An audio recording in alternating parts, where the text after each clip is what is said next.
For those that don't know, Victoria Alonso was the head of Marvel's post-production as well as VFX, with her recently being let go of the company, and you can't forget that she was the one that was also pushing diversity within Marvel. And with her gone from Marvel, this could be an absolute win or a colossal failure, in that the person replacing her could be far worse than anyone can imagine, because ultimately we still have Kevin Feige who is in charge. But now we're getting reports as soon as she was let go of creating a toxic work environment for VFX artists. And you know what? That makes sense. Go back a month or so ago, and we were hearing reports of VFX artists being afraid of her, as she was the one that could make or break your career as a VFX artist in the industry, also being known as the King Maker.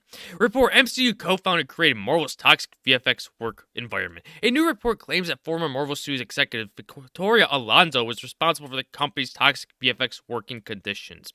Absolutely correct. And there were plenty of reports of staff being overworked and underpaid working for Marvel, which is why they were understaffed most of the time, because no one wants to work for a crappy company.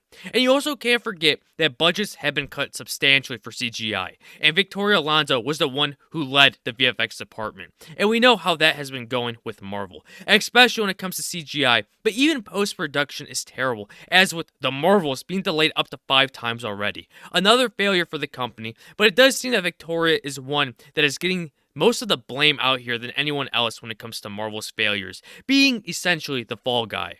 Victoria Alonso, co-founder of the Marvel Cinematic Universe and former president of physical, post-production, VFX, and animation at Marvel Studios, was reportedly behind the company's toxic VFX work environment. According to Vulture senior reporter Chris Lee via The Direct, Alonso was singularly responsible for Marvel's toxic work environment, a kingmaker who rewarded unquestioning fealty with an avalanche of work, but who also maintained a blacklist that kept FX pros wild-eyed with fear. He added that she held a crazy amount of power and that everyone in the VFX industry was quite scared of Alonso. However, other reporters have disputed Lee's claims and have instead suggested that Alonso is being used as a scapegoat for the company's current problems. Marvel Studios has not yet commented on Alonso's sudden departure from the company. And both of those statements I have covered. You have one side of the spectrum saying that she's the root cause of the issues when it comes to VFX, as she has a lot of influence when it comes to Marvel, and that would be a pretty normative statement that should be of no surprise to anyone.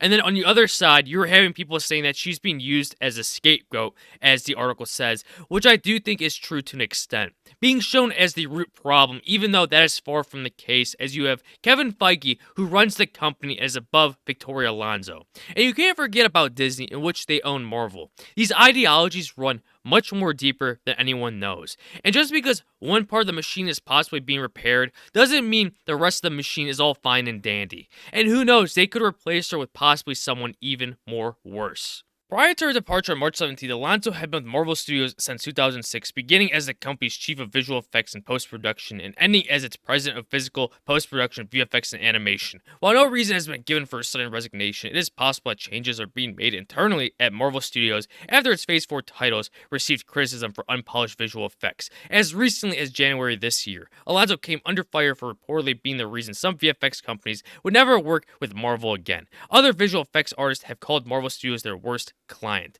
alleging that the company overworks and underpays the VFX companies it hires. And we have covered that a bunch of times, and if there are plenty of people speaking out against the terrible working conditions that they face when it comes to working with Marvel, there is truth to those statements, which is ironic as Disney and Marvel are seen and thought to be these friendly environments that people want and would love to work at. But that is far from the truth. These companies do try to cut corners to save a few bucks. If that means underpaying and overworking their staff, they will do just that. Just look at Disney's theme parks and their workers, unionizing against Disney to get a better pay raise. It is just absolutely crazy. In addition to the VFX controversy, Marvel Studios received internal negative feedback regarding Phase 4's distribution and quality. In response, Marvel Studios has reportedly re-examined its upcoming slate with a greater focus on quality over quantity. It is expected that upcoming MCU projects will spend more time in the creative and post-production phases to ensure that both the story and visual effects are of the best quality. It has also been stated that there will be more breathing room between MCU projects to prevent superhero fatigue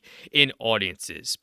You know, these steps are in the right direction, But it may just be too late. You still have Kevin Feige wanting to double down on unwanted characters and wanting more female representation, which started the whole MCU movement back in Phase 4, and that failed. And when it comes to superhero fatigue, to an extent that is true, but to another extent it is not. You see, people are sick and tired of watching crappy content that has messagings. Go back to Phase 1 through 3 of Marvel, and everyone in their mom's house was wanting more and more movies because they were actually good and well made of quality. But of course, we know with today's Marvel that isn't the case, and it has been absolutely terrible. Released in February 2023, Ant-Man the Wasp: Quantumania marked the official start of Phase 5 of the MCU. The film received mixed reviews from critics upon release, with many praising the performances but criticizing the unfinished visual effects. At the time of writing, Quantumania has grossed $463 million worldwide on a $200 million budget. The next Phase 5 film to hit theaters will be Guardians of the Galaxy Volume 3 in May, followed by the Marvels in November.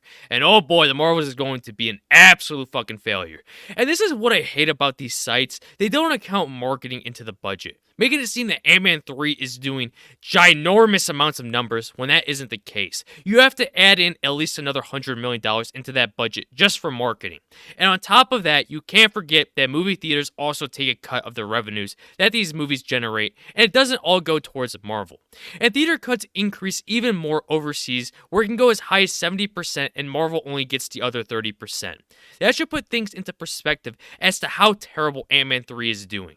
And being Marvel's possible first ever box office flop, not even being able to beat the first Ant-Man movie in box office, that is just absolutely pathetic. But at the end of the day, Victoria Alonso is only one cog in the machine that has a bunch of problems. Yes, she was the lead when it came to Marvel's VFX and its CGI quality that has been ran through to the ground, but this isn't a win until we finally see who replaces her and see if that person is a lot more worse than she was or isn't. And just because she is gone, don't believe that all these agendas and woke messagings will be gone from Marvel, because you still have Kevin Feige, who runs the company, and Disney, in which they own Marvel, and that's a whole different problem that continues to plague everything, and I don't see anything changing anytime soon. And with all that in mind, I'd like to hear your guys' thoughts in the comments below, and don't forget to subscribe, like, comment, and share, and I'll catch you on the next one. Bye-bye.